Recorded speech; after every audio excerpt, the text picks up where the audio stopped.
Hey, hey, family, good people. It is Friday, May 5th, 2023. 1 year passed, and this episode is about my feelings because I was in them real bad. And I talked to you about that. More work, of course. Wouldn't be like me if it wasn't. Let's do that work, y'all. Come on, let's go.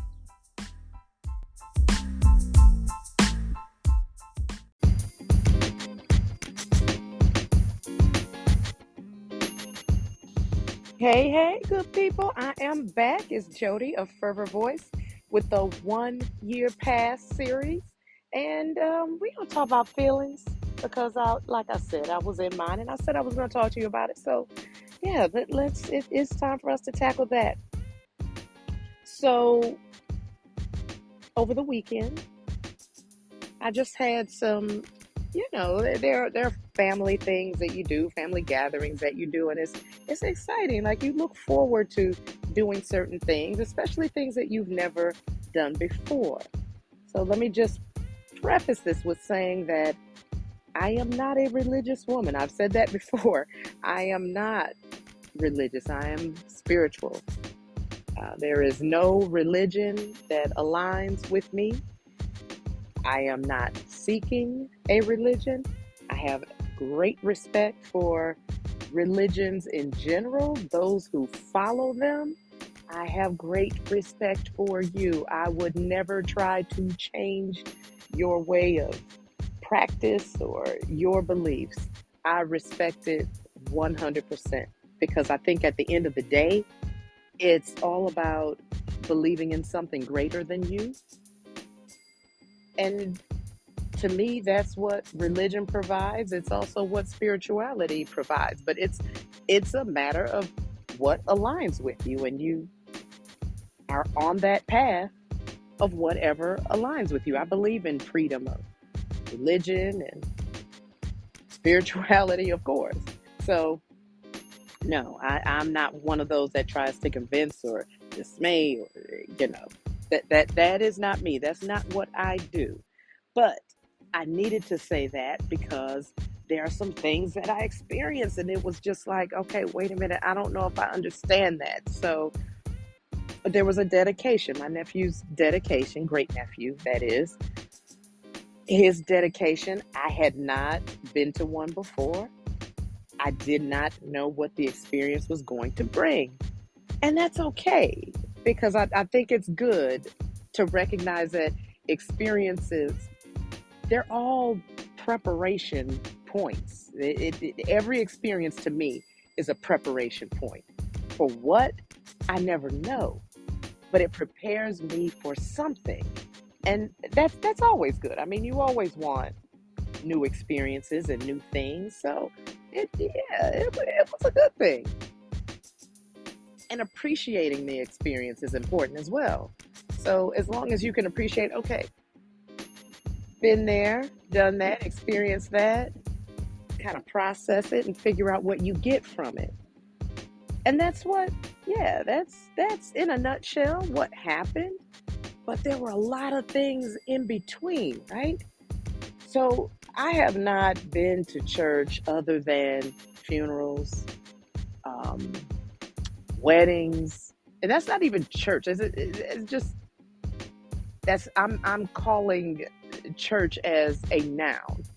I'm not talking about church as the actual practice of it, right? So when I say I've been to church, I literally mean the building.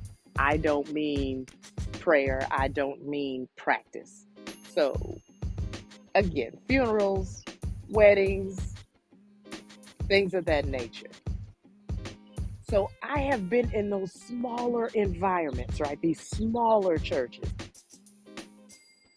This dedication, this ceremony was at a church where, I mean, I've known this church, and I used to work for FedEx, so I delivered packages for many years, right? Before I started teaching, and I knew where this church was, and it was always a huge church, but I'd never attended. I knew many people that did. First of all, I was not aware of the casual piece that's now within the churches. And maybe it's not within every church, but what I experienced, it was very casual. It was nice.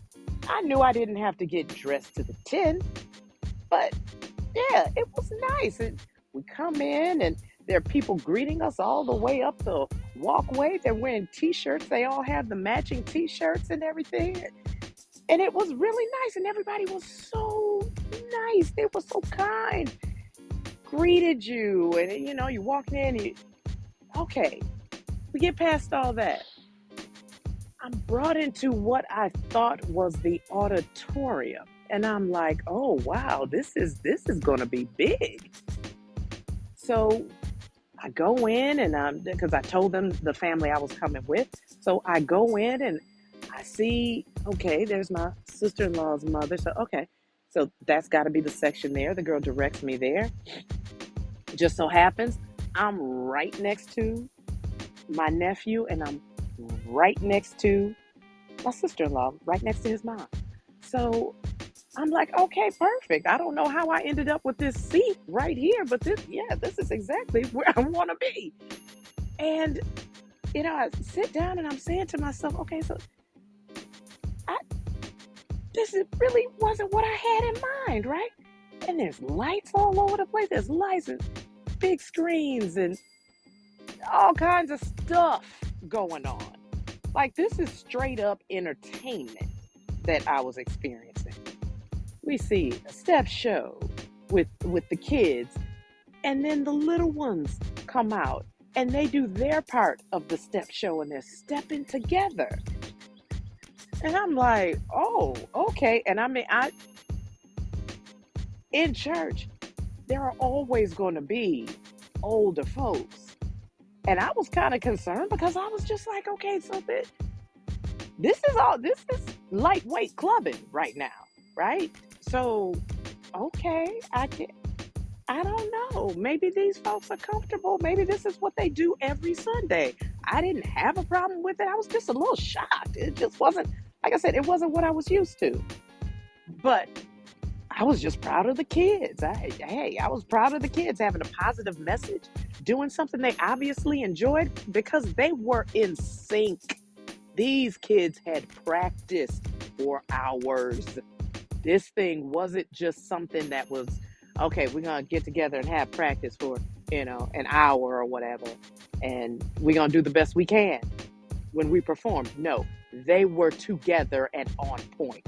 I was proud of them. So anyway, I didn't know, not one of those kids. I didn't know any of them, but I was so proud of them. It was just nice to see. Again, had not experienced this in a church setting. So I'm still in shock. I'm literally looking around like, whoa, okay. These screens, you have the kids or the people that's like center, the people that are center stage, they're on the screen. The people on the left, they're on another screen. The people on the right, they're on another screen. They just had the whole thing covered. Then they have someone over there signing. They have actually two people over there and they're signing. They're doing sign language. And I'm like, church has really come a long way. Okay. Well, again, I know I'm in the building. I'm in the church. I know that. But I didn't know I was going to church to practice. I didn't know that. Okay, I'm here. I'm not leaving. I'm here. Now, if it gets too long, if I'm in there for hours, I'm tapping out and I'm leaving because I have free will, have choice. So that's just what I'm going to do. Well, then they start singing. And this is a really energetic kind of, I don't know if it was praise team, choir. I do not know, but it was very energetic. And they did an amazing job with that as well. But this song went on for about 15 minutes. And I'm looking at my phone at that point. It's like, okay, we'll see how this plays out. I wish somebody would have told me that I was actually going to church. Then the pastor comes out, which again, new to me. Pastor's chilling. T-shirt, denim jacket, jeans, sneakers. Pastor's chilling. He does his thing, and he actually did a great job. He did a great job. Now, this is where my feelings come in, because in appreciating the experience, I'm feeling good about it. The kids were great, the singing was great, super energetic. Energy's running all through this big auditorium, this huge auditorium, balcony and all. So that's fine. And again, I appreciated it because I didn't know that there would be that kind of energy flowing through the building. I didn't know that. But, okay, I'm cool. Well, not too long after, he starts preaching. And, yeah. The scripture was 127:3, Psalms 127:3. And it talks about children and them being a gift. As soon as I saw that on that screen, it just did something to me. Because I saw the number 3. And I've talked about before what 3 means and how symbolic it is to myself, to my daughter, to my husband, to our family. BJ as well, right? So I've shared that. And when I saw that, it just did something to me to see that. And I know that I've always been told by people, when they go to church, oh, pastor, he preached and sermon was so good. And it felt like he was talking to me. It was that. Yeah, I had one of those moments because when I looked up there, again, saw that number 3, and it's about children being the gift in the home and, all of those different things. And my feelings, right? They just kind of washed over me because your body will sense it before the brain can even figure out what in the world is going on. So, yeah, my body just started feeling away, just kind of tensed. I'm just kind of really tensed up and feeling uncomfortable. And when I start feeling uncomfortable, I start feeling like eyes are on me. And that's just some of that anxiety that I've experienced ever since. And, the feelings start setting in, the emotion and all of that. And initially, in those that are grieving what I'm grieving, those that know that this is going to be a lifelong struggle, grieving the loss of a child, those assumptions, those feelings that eyes are on you, it makes you feel uncomfortable on so many levels. I literally cannot explain it. So you try to hold yourself together, or at least I do. At least I did. I tried to hold myself together, and I could feel, behind my eyes just heating up, and my eyes get a little glossy, and kind of tuck my lips in a little bit to just kind of hold it, and just and then I'm kind of angling.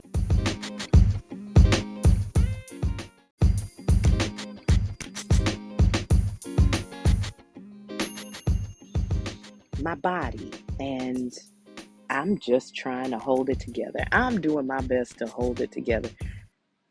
Of course, I kind of glance around a little bit. It's not doing anything to anybody. It's just me. So I'm feeling like eyes are on me, but my eyes are on everybody. And It's just unsettling. It's very unsettling. It's very uncomfortable. And you want to not feel that way. Automatically, you want to not feel that way. But it's time to feel. Inconveniently, it's time to feel. But again, these are learning experiences. This is literally an opportunity to grow through something, to go through something. This is that moment of preparation. That's exactly what that is. So he goes through the entire sermon. And don't get me wrong, this man is good at what he does. He was amazing. But at some point, I just lost it. At some point, I just lost it. And I'm grateful that I was sitting next to my sister-in-law, because I just, maybe she was watching me. I'm not really sure. But she just grabbed me. She just grabbed me, pulled me in, and just started rocking me. I have no idea how long I stayed there, but it was a while. I don't know what the man was saying. I did. The feelings, they just take over.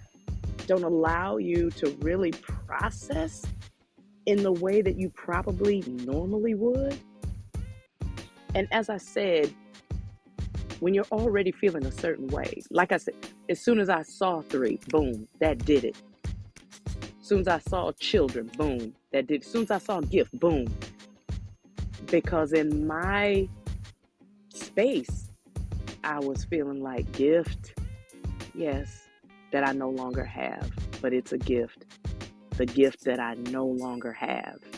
I don't have him. It's so easy for you to sit up there and talk about this gift and talk about all of your other kids and talk about you have a set of kids that are in their 30s and gave you grandkids, and you have a set of kids, in high school and college, and then you got some younger ones. It's easy for you to sit up there and talk and joke and laugh. Nobody's even thinking about how I feel.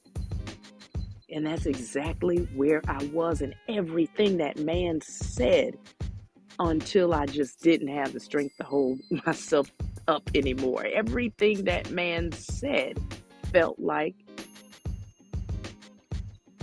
something offensive. Everything he said. Because that's the space that I was feeling from. Was he trying to hurt me? Was he trying to hurt her? No, he wasn't. Is he aware that, there are some people here that lost their child, lost their adult child, lost their child, lost their infant? Yes, he was aware of that. But it was still something that was being spoken. And at the time, I literally did not feel good about myself. Although I came in that way, although with the performances I had just seen, I felt great. But something about the words that were spoken to me and that entire arena, something about it just did not allow me to feel okay with myself. And I hadn't been feeling that way.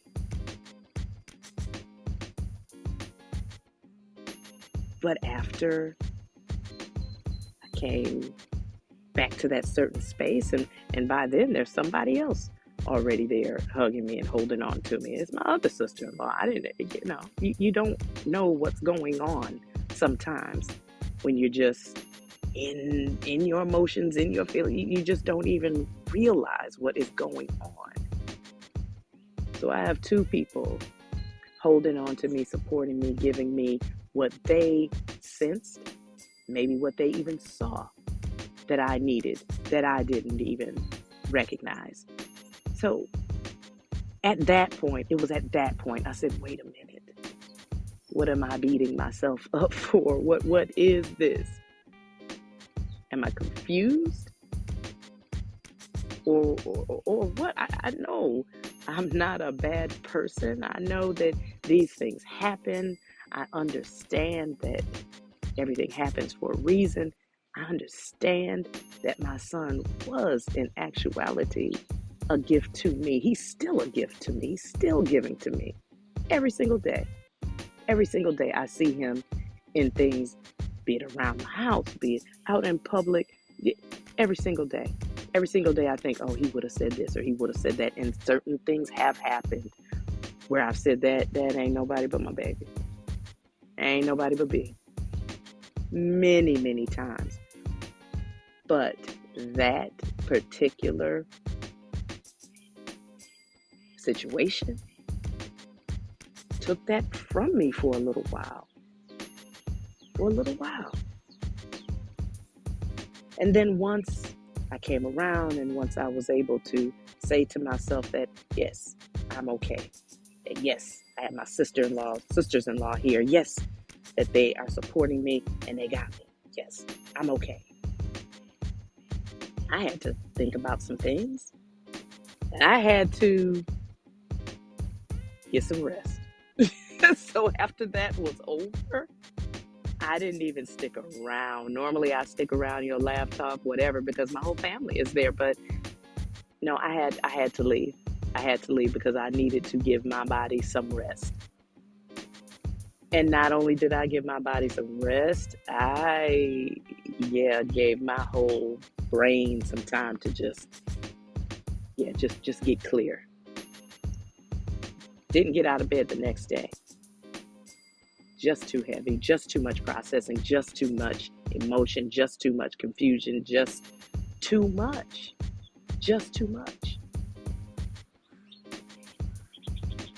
On the second day, I said, let me reach out to somebody that can explain something to me, because for me, at the core of it was that scripture. What was it about that scripture that did something to me? So I had to get clarity on it because I was confused. Why was this making me feel like this? Like, what is it that I'm missing? What? So I got the clarity that I needed. I thought about some things. And I did actually have to do some comparing. And the comparison that I had was my beliefs versus religion and what was being spoken to me. So for me, it was a matter of whether or not I aligned with what was being said, what was being spoken to me, the perspective that was given. And all perspectives are welcome. I don't believe that he said bad things to me, negative things to me, but in that space, in them feelings, that's how I received it. And your space, depending on your space, that's kind of how you're going to receive things. And that can be a little dangerous at times. But unless you're welcoming from as many aspects, from as many perspectives as you can possibly get, as you can possibly receive, you're not going to learn. Another thing I discussed in a previous podcast, but once I got clarity on what it actually meant and actually had a conversation with someone who's, been pastor for a very long time, very close friend of mine, and, close friend of mine that we did some, lots of important work together. And I remember at the beginning of our relationship, he said, I don't think we're going to be able to work together because, I am religious. This is probably not what you're looking for. But I said, no, I think it'll be fine. And it has been fine. And we still work together. So it has been beautiful. The fact that I am not religious, I'm not in line with what he practices or believes, does not mean that we can't have a beautiful relationship, because we do. We still do and have for many years. So I had to look at the fact that, I have free will and choice to accept and receive information the way I want. If information aligns with me, certain things that are said, if they align with me, then that is fine. Then that's what I can choose to take in and to grow from. But if it does not, I can choose to respect it and leave that where it is, in its proper place, in its proper environment. At the end of the day, once I processed, once I recognized, once I said, wait a minute, I have free will. I have all of that. I can choose. And within my choice, I'll also respect scriptures, statements, comments, conversations, anything that you have, anything that I have, and what I received over the weekend, previous weekend, can only be negative if I perceive it that way. And I was perceiving it that way because in the moment when those feelings are at play, sometimes you can misread in a way that can destroy or can ruin any and everything.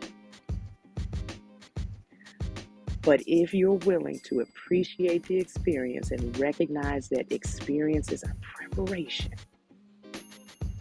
preparation point for something bigger, for something greater, for something that you need to experience, it'll be okay. Because I was unaware of what was about to take place. Like I said, I didn't know. It had been years since I had actually participated in any kind of a religious ceremony. And I had not been to church. I had been to the building, yes. Like I said, weddings and things of that nature, funerals. But I had not attended to pray, to participate.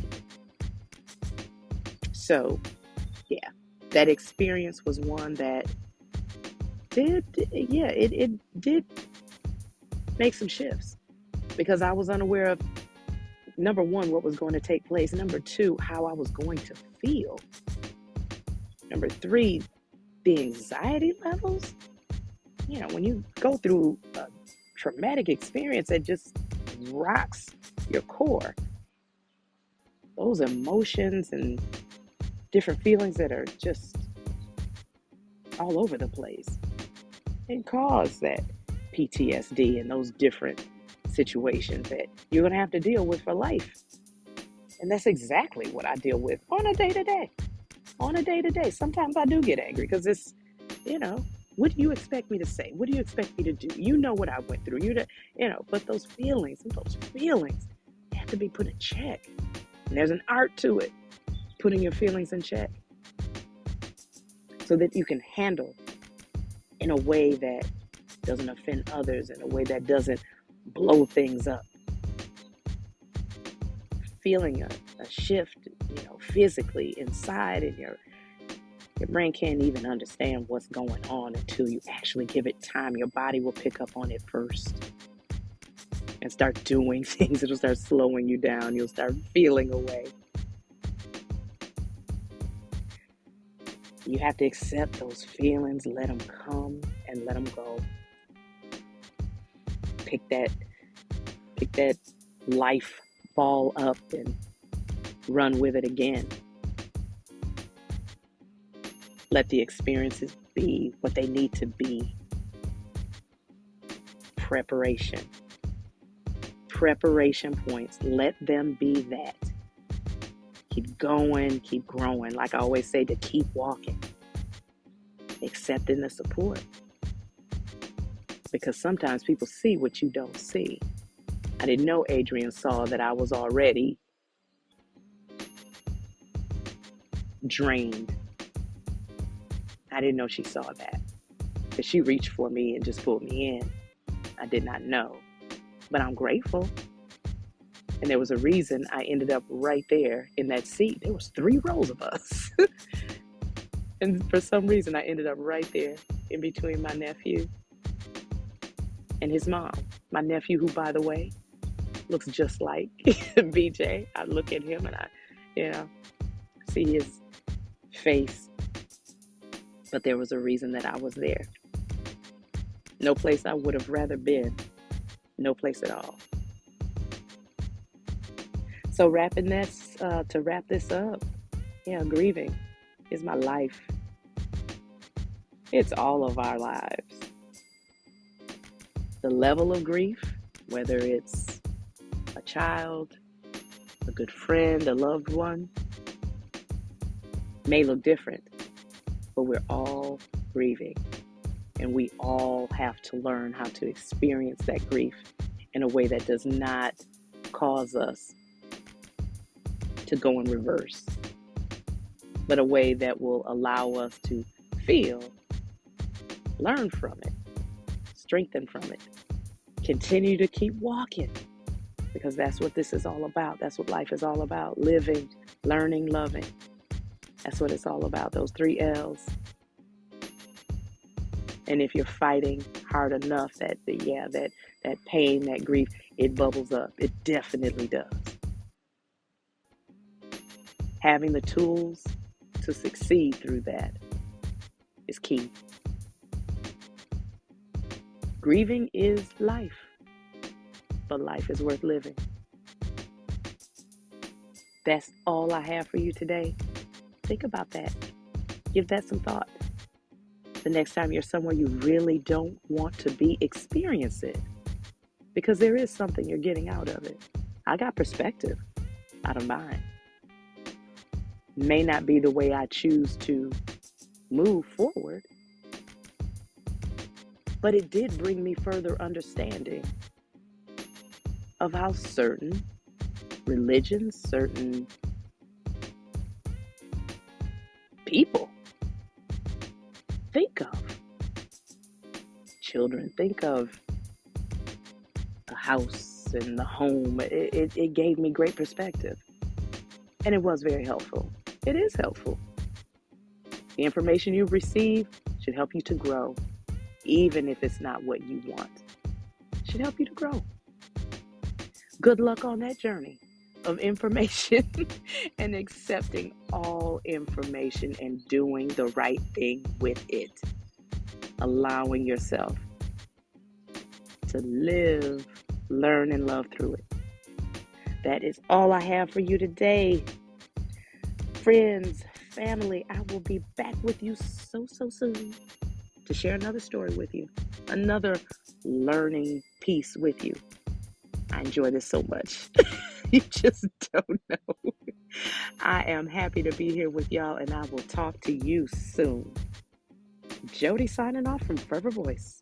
Talk to you soon. Bye-bye.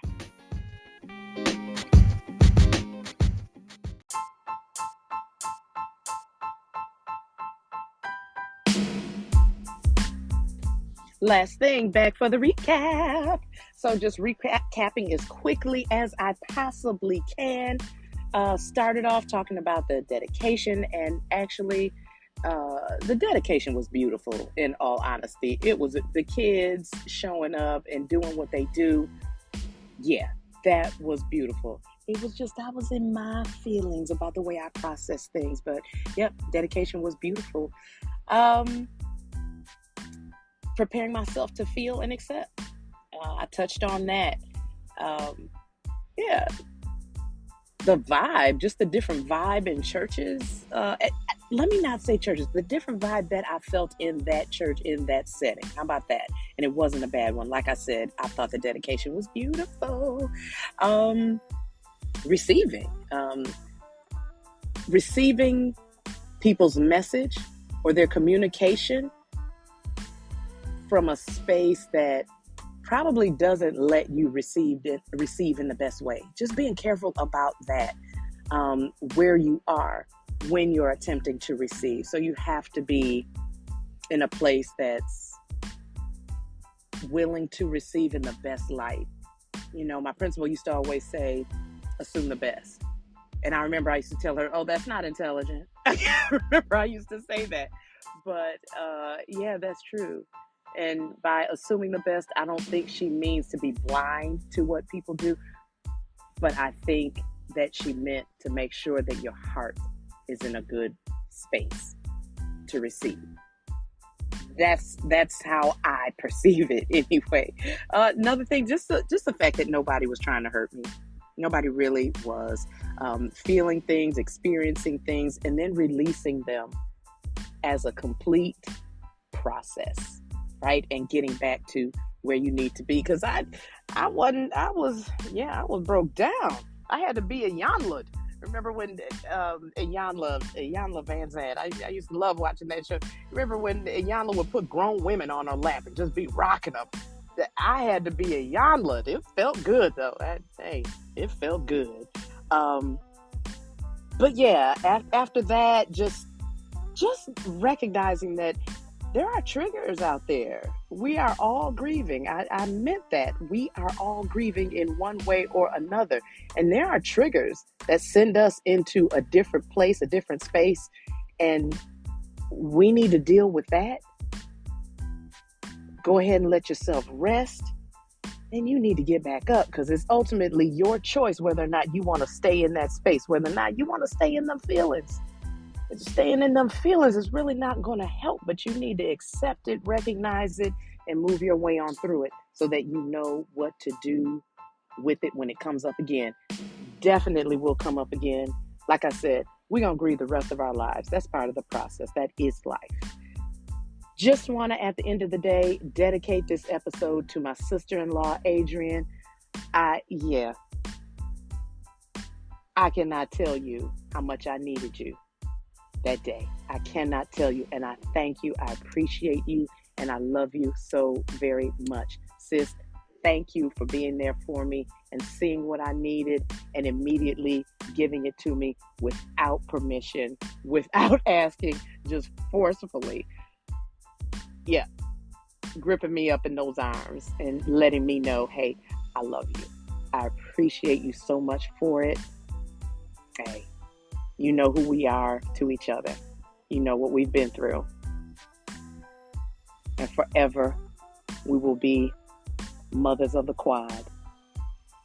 Long live the quad. I love you, Adrian.